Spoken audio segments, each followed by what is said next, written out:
3, 2, 1. Halo semuanya, kembali lagi bersama kami kelompok 1 dari kelas A, batch 1, Latsar CPNS PU 2025. Di podcast kali ini kita akan berdiskusi kembali ya, tapi dengan topik yang berbeda untuk kali ini. Nah, di podcast kita kali ini kita akan mereview. Jadi selama 4 hari ke belakang kita sudah mengikuti Latsar untuk agenda 1 dan kita sudah menerima beberapa materi dan pembelajaran dari Latsar ini sendiri. Kemudian kita akan menyampaikan review dari setiap harinya ya. Jadi setiap harinya kita mendapatkan materi yang berbeda tetapi masih dalam agenda yang sama, yaitu tentang bela negara. Nah, di hari pertama kita itu diberikan modal atau wawasan tentang kebangsaan dan bela negara. Nah, di hari pertama kita tuh masih dikasih seperti dasar-dasarnya aja ya. Seperti nilai dasar ASN, kemudian bela negara, dan juga kenapa ASN itu harus menjadi motor penggerak nilai-nilai kebangsaan dan dalam tugas sehari-hari gitu. Dan ada hari kedua, hari ketiga, dan hari keempat. Tapi sebelum kita masuk, sebaiknya kita perkenalan lagi nih.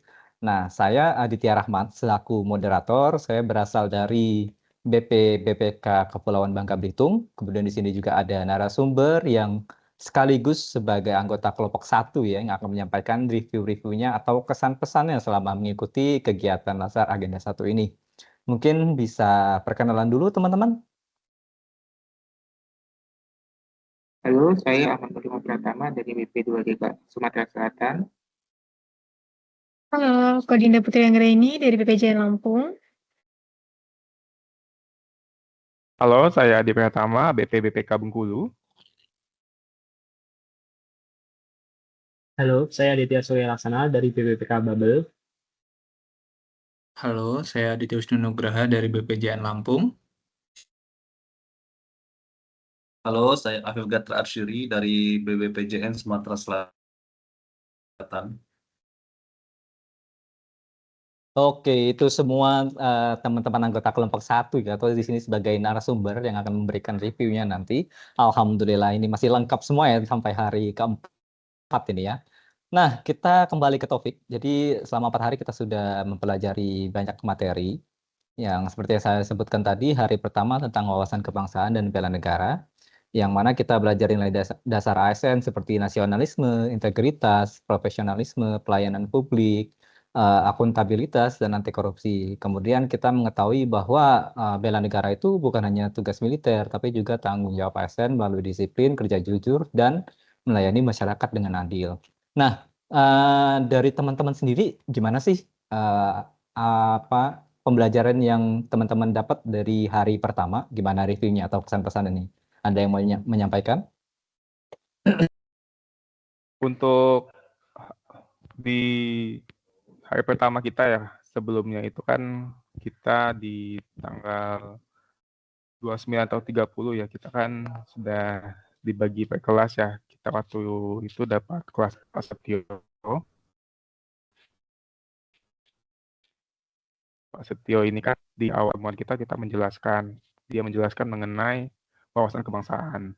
Wawasan kebangsaan di sini yang dia maksud itu tentu saja mengenai 4 KDB itu ya, konsensus dasar kita dalam bernegara di Indonesia.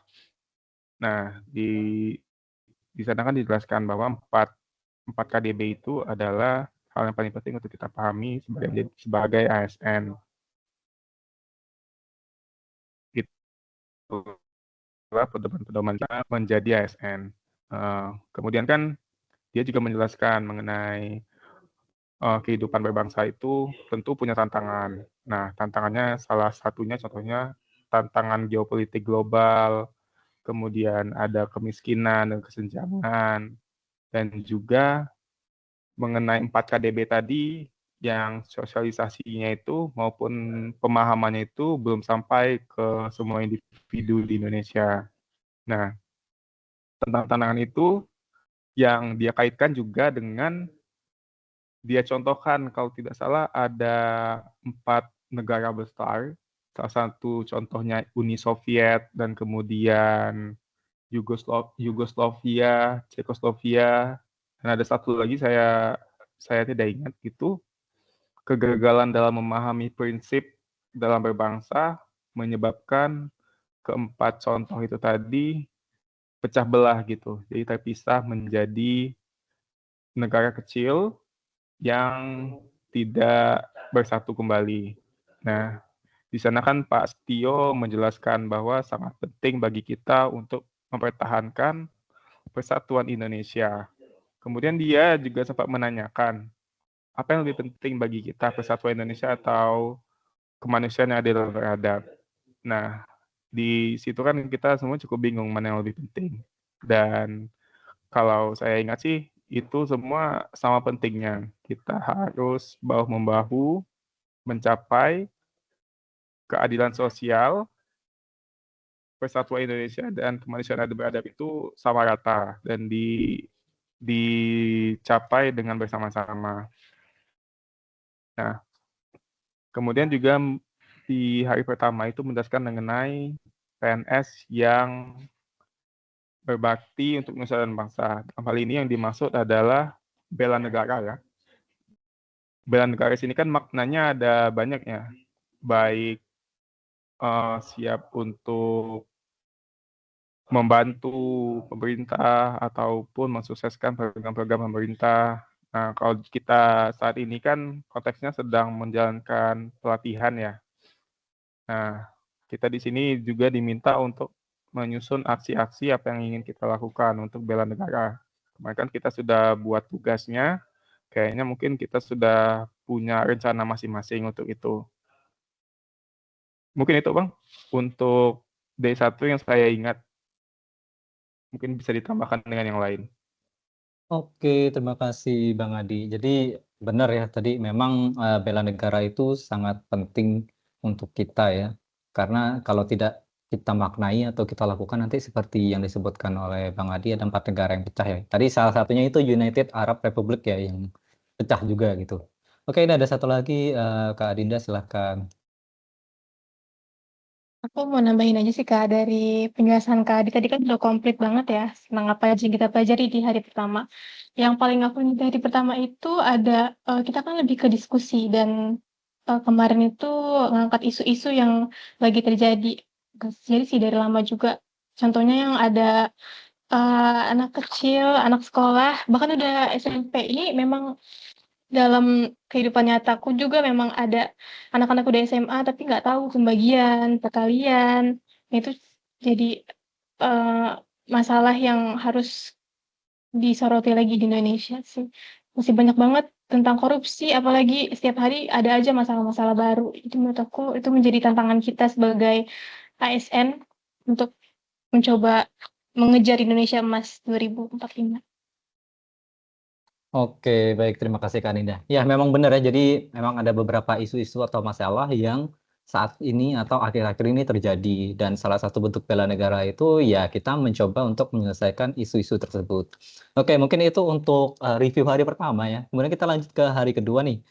Hari kedua ini kita membahas tentang analisis isu kontemporer. Jadi kita sebagai ASN itu harus aware atau harus tahu dengan isu-isu yang sedang ada saat ini gitu. Ya seperti yang disebutkan Kak Adinda tadi, seperti masalah pendidikan di Indonesia di mana anak-anak SMP atau SMA itu masih kesulitan dalam calistung ya, baca tulis sama hitung gitu. Nah, itu menjadi sebuah tantangan gitu, baik tantangan globalisasi, digitalisasi, intoleransi, dan polarisasi politik. Seperti misalnya sekarang sudah serba digital, akses apa-apa mudah gitu ya. Jadi sangat mudah sekali pihak-pihak dari luar itu memberikan ancaman kepada masyarakat Indonesia. Makanya ASN harus melek isu dan mampu menganalisis permasalahan sosial. Nah, mungkin ada yang mau menambahkan lagi nih untuk hari kedua reviewnya.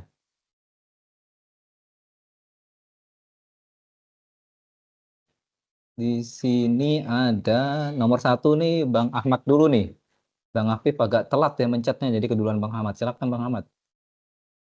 Oke, makasih. Nah, jadi kalau kita ngomongin isu-isu strategis kontemporer ya, yang sudah dijelasin di hari kedua, banyak contoh isu strategis kontemporer yang disebutin kemarin, contohnya seperti narkoba, ada terorisme, radikalisme, atau konflik kepentingan, money laundering, proxy war, mass communication, korupsi, atau juga seperti COVID-19 yang terjadi kemarin ya. Isu-isu ini banyak yang terjadi, ada yang diakibatkan dari pihak-pihak eksternal maupun terjadi di internal negara kita sendiri. Kemarin juga dijelasin tuh, ada dikasih contoh tuh oleh Wahyu soal ada indeks ketahanan nasional tuh, katanya kemarin tentang ketahanan negara kita seperti ada seperti isu-isu ketahanan pangan dan segala macam tuh. Terus juga ada juga tentang isu-isu negeri luar seperti BRICS, ada disebutin aliansi negara BRICS itu dari Brasil, Rusia, India, dan China, dan termasuk beberapa negara lainnya juga. Ada juga masalah perbatasan, kemarin juga ada yang bahas tentang apa yang terjadi kalau di Thailand dibuat terusan baru di Thailand ya kemarin ya. Apa yang terjadi, akankah hal itu berpengaruh dengan negara kita.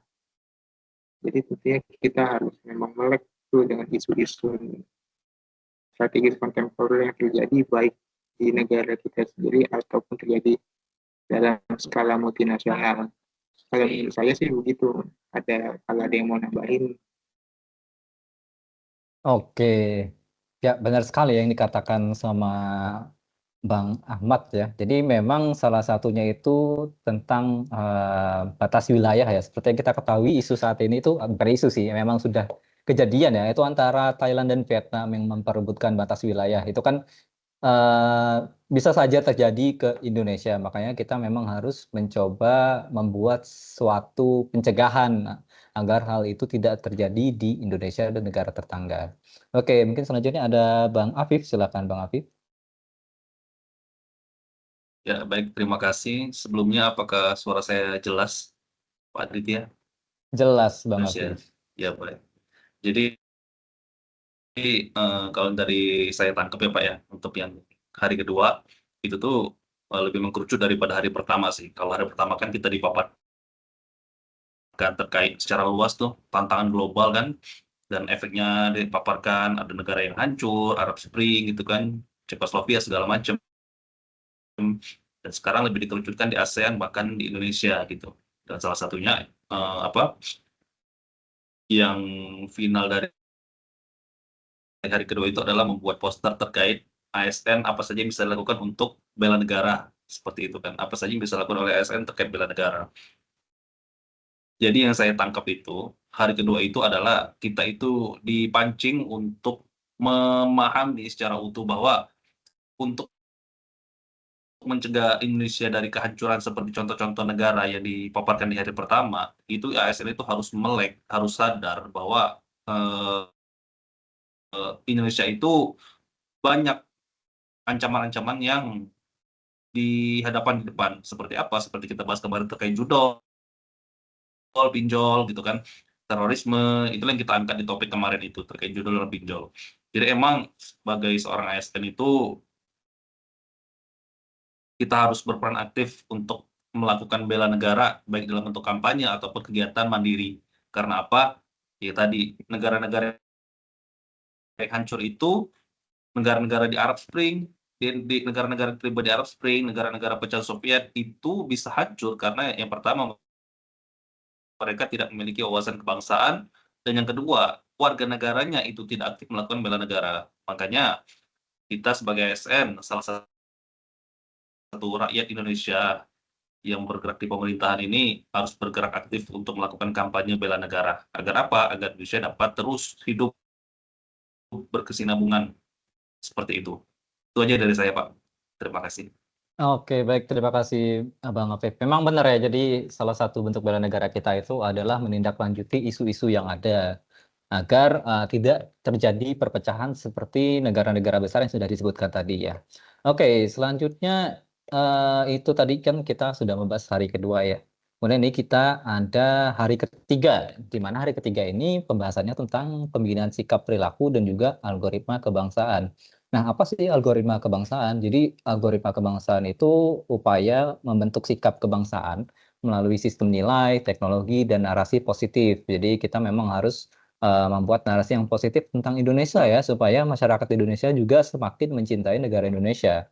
Kemudian kita sebagai ASN muda itu punya peran sebagai pembawa semangat kebangsaan baru, baik di media sosial maupun di lingkungan kita kerja. Jadi kita lihat posting yang positif, kemudian menepis atau apa ya namanya ya, kita memvalidasi berita-berita hoax gitu supaya tidak banyak warga yang terkecoh. Nah, mungkin ada teman-teman di sini yang mau menyampaikan reviewnya untuk hari ketiga nih tentang algoritma kebangsaan.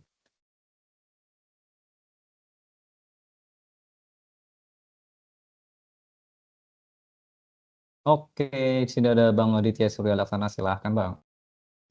Izin masuk ya Bang Dit. Jadi yang saya punya di hari ketiga tuh kita dijelaskan ya tantangan di sekarang ya di globalisasi dan perkembangan teknologi yang semakin maju tuh Indonesia tuh dihadapin sama krisis identitas ya. Karena saking banyaknya berita-berita konsumsi-konsumsi dari generasi muda dari internet itu yang tentunya tuh sebenarnya bisa kita manfaatkan menjadi hal-hal positif kalau memang kita bisa memanfaatkannya. Tapi sekarang ini tuh cenderung banyak berita-berita hoax tuh yang semakin lama tuh malah memancing perpecahan lah di dalam generasi, terutama di generasi muda ya. Karena memang berita-berita itu kan memang konsumtif ya. Jadi biasanya tuh berita-berita buruk tuh masih menjadi konsumsi sehari-hari lah. Nah, di balik tantangan itu tuh peran kita ya sebagai ASN ya.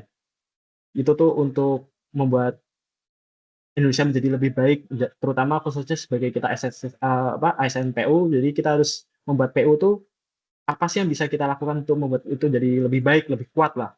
Jadi waktu itu kita juga pernah bahas ya tentang isu-isu tentang integritas di PU, terus citra di PU yang kurang bagus lah kalau di masyarakat selama ini. Tapi kita juga sebagai ASN itu apa sih yang bisa kita lakukan untuk memperbaiki dari citra tadi, dari isu-isu tadi itu, terutama dengan memanfaatkan teknologi yang ada. Kalau dari aku sih seperti itu. Oke, baik. Terima kasih Bang Aditya Surya Laksana. Jadi memang benar ya, sekarang dengan kemajuan teknologi itu sebenarnya ada sisi positif dan negatifnya juga ya. Sisi positifnya ya kita bisa semakin mudah lah menyebarkan berita-berita positif atau hal-hal positif terkait ASN, Indonesia, negara kita, masyarakatnya gitu kan. Tapi juga ada sisi negatif yang harus kita buat rencana pencegahan seperti maraknya AI sekarang sudah semakin maju ya, jadi bisa bikin hoax gitu. Jadi apalagi untuk generasi yang kurang melek teknologi itu bisa terkecoh dengan AI. Oke, selanjutnya ini ada Bang Aditya Wisnu Nugraha, silahkan Bang. Iya Bang, izin Bang, untuk hari ketiga itu yang saya ingat itu pembahasan tentang algoritma kebangsaan Bang ya, di mana kita sebagai CPNS bisa ikut mengimplementasikan dengan caranya salah satunya menyebarkan konten positif tentang Indonesia, mempromosikan kegiatan sosial yang berlandaskan nilai-nilai Pancasila, bisa juga dengan mengajak masyarakat untuk berpartisipasi aktif dalam menjaga keutuhan NKRI. Nah, untuk hari ketiga juga kita juga ditekankan dengan 4 KDB, yaitu ada Pancasila, UUD, Bhinneka Tunggal Ika, dan NKRI, di mana dasar konseptualnya Pancasila sebagai core engine, UUD 1945 dan Bhinneka sebagai protokolnya. Itu Bang, terima kasih Bang.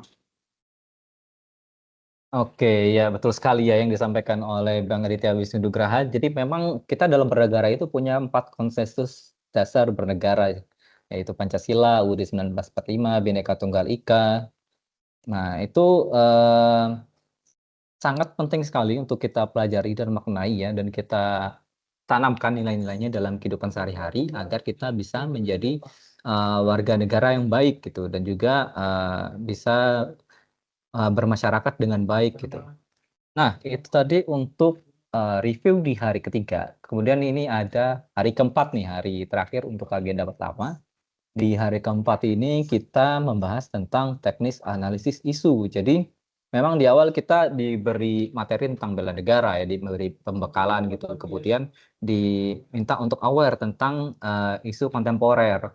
Lalu pembinaan sikap perilaku atau algoritma kebangsaan tadi, dan akhirnya itu kita diminta untuk bisa menganalisis isu yang muncul tadi. Makanya kita diberikan ilmu tentang static analisis isu. Nah, di hari keempat ini kita belajar tentang cara mengidentifikasi, menepis, dan juga menganalisis isu strategis. Yang mana output yang diinginkan itu kita bisa memberikan alternatif penyelesaian untuk isu-isu tersebut. Nah, dalam teknik analisis isu itu ada beberapa jenis ya. Yang pertama itu ada APKL atau aktual, problematik, kekhalayakan, kemudian layak. Yang kedua itu ada USG atau urgency, seriousness, growth. Lalu ada tools juga seperti problem tree, fishbone diagram, dan gap analysis yang bisa digunakan dalam mengidentifikasi isu-isu dan penyebabnya. Nah, kita harus punya keterampilan ini semua nih agar kita bisa menciptakan sebuah alternatif penyelesaian dari isu-isu tadi. Itu untuk hari keempat ya. Mungkin ada yang mau menambahkan untuk hari keempat?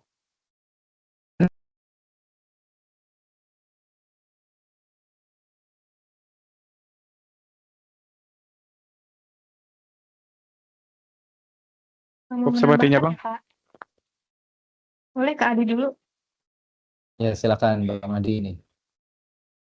Ya, sesuai penjelasan Bang Adi tadi ya, kalau kita kan di hari keempat ini, tepatnya pagi tadi, sebetulnya sudah mulai menyentuh nanti untuk aktualisasi ya, tapi kita diminta dulu untuk di 2 bulan kita sudah masuk bekerja di PU ini, apa isu-isu yang sudah kita lihat, kemudian kita diajarkan mengenai bagaimana kita mendeskripsikan isu, memilah isu, menjelaskan isu, sampai nanti kita menemukan pemecahan masalah atas isu tersebut. Tadi juga ada 2 metode kalau untuk menganalisis isu, ada APKL dan USG ya. Kemudian untuk mendeskripsikan isunya kita bisa menggunakan fishbone diagram. Ya mungkin ini kalau saya pribadi sih baru tahu mengenai hal ini. Mungkin akan kita terapkan nanti di aktualisasi. Mungkin itu, silakan dilanjut Kak Dinda. Ya, kalau dari aku tadinya tuh tahunya dari awal kita memang diarahkan ke habituasi dan aktualisasi. Cuma aku nggak expect kita tuh nyiapin banyak-banyak isu, baru nanti kita pilah lagi mana isu yang terbaik dan mungkin lebih urgensinya tuh lebih tinggi dibanding isu yang lainnya. Jadi lumayan shock karena balik lagi ke zaman-zaman skripsian ya. Iya, betul sekali ya Kak Dine ya. Jadi memang kita diminta untuk mencari isu yang saat ini sedang hangat atau sedang banyak diperbincangkan. Kemudian karena outputnya itu kita diminta untuk membuat solusi untuk menghadapi isu-isu itu, makanya kita diminta untuk membuat list atau urutan gitu, isu mana sih yang sebenarnya lebih urgent untuk kita selesaikan terlebih dahulu. Kemudian mana yang sebenarnya bisa kita selesaikan agak akhiran gitu. Nah, memang dari keempat hari itu kita diarahkan untuk bisa membuat semua ini ya. Nah, setelah 4 hari kita belajar ya di agenda pertama ini, tentunya kita mendapatkan banyak ilmu ya dan bisa merasa lebih siap untuk menjadi seorang ASN yang bukan hanya bekerja, tapi juga berkontribusi menjaga integritas bangsa. Nah, semoga semangat bela negara ini juga bisa terus hidup dalam keseharian kita sebagai seorang ASN tentunya ya. Kita sudah mencapai di penghujung podcast, ini sudah menyampaikan banyak sekali review-review dari pembelajaran yang kita dapatkan selama 4 hari ini. Terima kasih untuk teman-teman yang sudah mendengarkan podcast kami dan juga yang menjadi narasumber ya. Mungkin sedikit pesan, jadilah seorang ASN yang tangguh, yang berintegritas, dan juga siap melayani bangsa. Sampai jumpa, terima kasih. Una musiquilla que suena tal que sí.